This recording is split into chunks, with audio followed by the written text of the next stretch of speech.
Jeśli obejrzysz ten odcinek do końca, to twój mózg za 10 minut będzie działał zupełnie inaczej.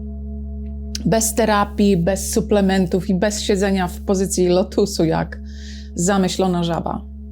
Pokażę ci trik, który obniża stres, podnosi inteligencję emocjonalną i zmienia chemię ciała. Jednym ruchem twarzy. Jakim? Takim. Dziś pokażę wam, jak biologicznie przechytrzyć własny mózg. Bez skalpela, bez kabli, bez kredytu na magiczne grzybki czy pastelki. Już myślałem, że będziemy znowu gadać o medytacji i patrzeniu w słońce. Dzisiaj będziemy trollować własną biologię. Twój mózg to trochę nadgorliwy ochraniarz. Co chwilę robi obchód.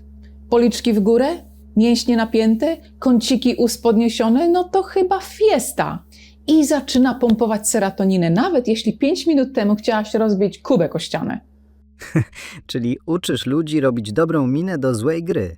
Nie, uczę ich sterować panelem kontroli emocji. Bo uśmiech to nie cytat z kalendarza o kotkach. To kabel wysokiego napięcia do centrum dowodzenia. A najlepsze? To działa nawet wtedy, kiedy świat wokół wygląda jak poniedziałek bez kawy. Witamy w Archiwum Emocji. Dzisiaj włamiemy się do naszego dzbana głównym wejściem. Większość ludzi myśli najpierw radość, potem uśmiech. Tymczasem to jest dwukierunkowa autostrada. Istnieje coś takiego jak hipoteza mimicznego sprzężenia zwrotnego. Twoje mięśnie twarzy nie są kurierem z paczkomatu. Są linią wysokiego napięcia do centrum dowodzenia emocjami. Czyli jeśli będę się uśmiechać podczas deszczu, to mój mózg uzna, że ta mokra katastrofa to spa w luksusowym hotelu? Właśnie tak to działa.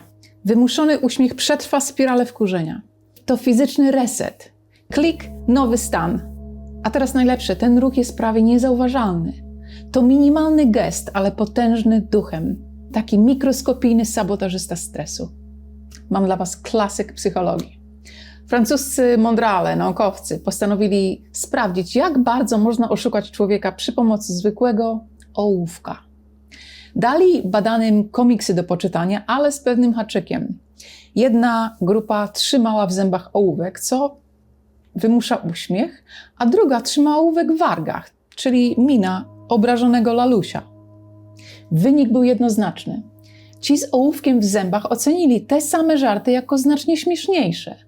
Mózg uznał, skoro twarz się śmieje, to musi być śmieszne. Ludzie powinni się od psów uczyć. Zenuś ciągle przynosi ze spaceru jakieś patyki w zębach i macha ogonem. Wystarczy kawałek drewna.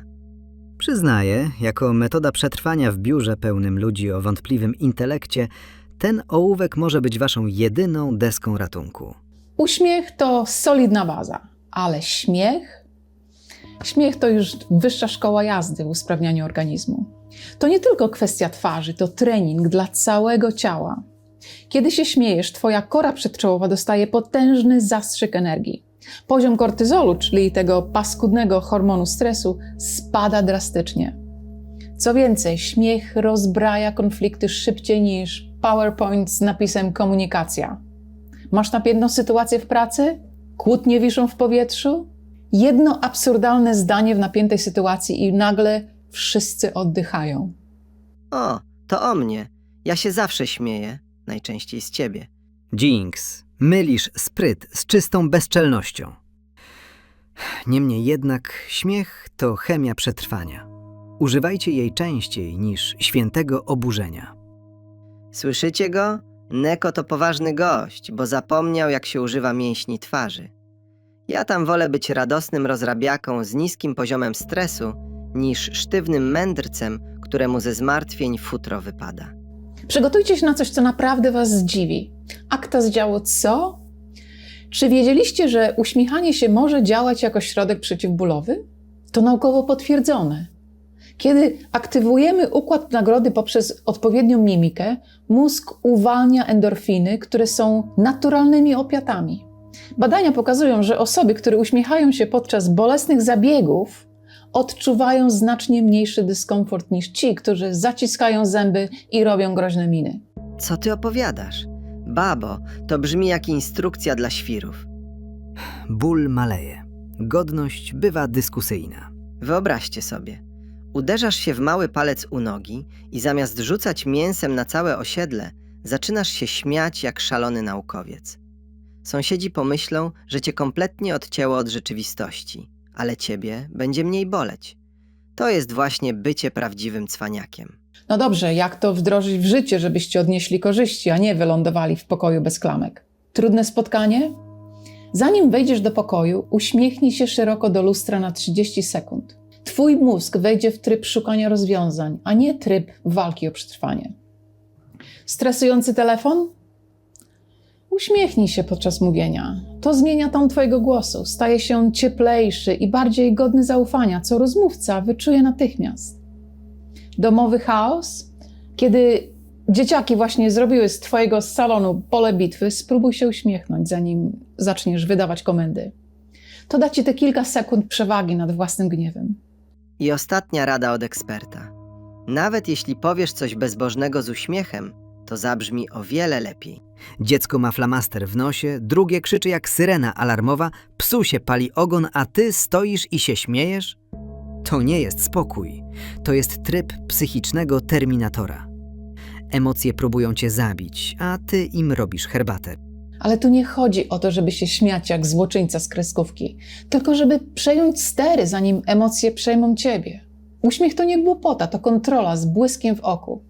Podsumowując naszą dzisiejszą lekcję, uśmiechnij się, by przechytrzyć mózg.